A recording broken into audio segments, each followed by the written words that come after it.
नमस्कार, आप देख रहे हैं न्यूज फॉर नेशन और मैं हूं आपके साथ शिप्रा झा। कई दिनों से जदयू को लेकर आक्रामक दिख रहे लोजपा सुप्रीमो चिराग पासवान एक के बाद एक हमले कर रहे हैं। जहां उन्हें बीजेपी के राष्ट्रीय अध्यक्ष जेपी नड्डा ने नसीहत दी थी कि जेडीयू से रिश्ते सुधार लिए जाएं, तो उन सब चीजों को दरकिनार करते हुए फिर भी चिराग पासवान अपने तेवर तल्खे हुए हैं। एक बार फिर से उन्होंने चुनाव को लेकर सीएम नीतीश कुमार पर तंज कसा है।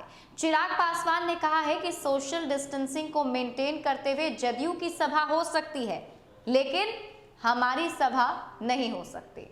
चिराग पासवान ने कहा कि लोजपा की सभाओं में इतनी भीड़ होती है कि सोशल डिस्टेंसिंग संभव नहीं रह जाता।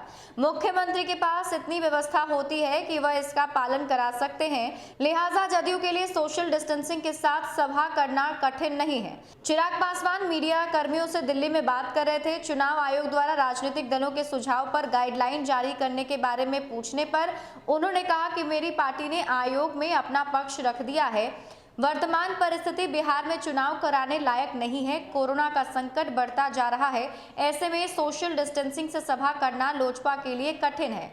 उन्होंने कहा कि पटना में इस बार पार्टी नेताओं की बैठक में इसका पालन कराना कठिन हो रहा था। जमुई क्षेत्र भी सभा में काफी भीड़ जुट गई। लोजपा की जहां भी सभा होती है काफी लोग जमा होते हैं, ऐसे में सोशल डिस्टेंसिंग कठिन है।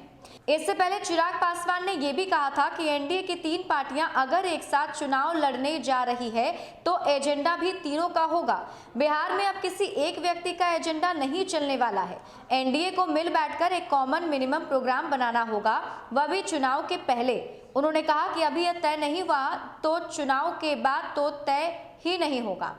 उन्होंने कहा कि बिहार में एनडीए या ऐसे किसी गठबंधन की सरकार बनेगी जिसमें लोजपा शामिल होगी तो कॉमन मिनिमम प्रोग्राम के आधार पर बनेगी और चलेगी।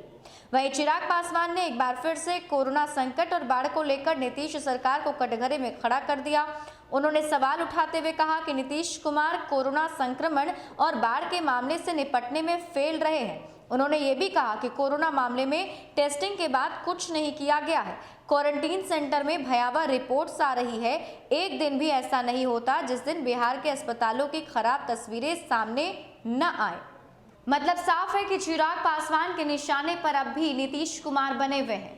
दोनों ही पार्टियों के बीच कई दिनों से बयानबाजी के तीर चल रहे हैं। लग रहा था कि आगे सब कुछ ठीक हो जाएगा, लेकिन चिराग पासवान के तेवर को देखते हुए ऐसा संभव होता हुआ दिखाई नहीं दे रहा है। ज्यादा अपडेट के लिए आप जुड़े रहिए न्यूज फॉर नेशन के साथ। नमस्कार।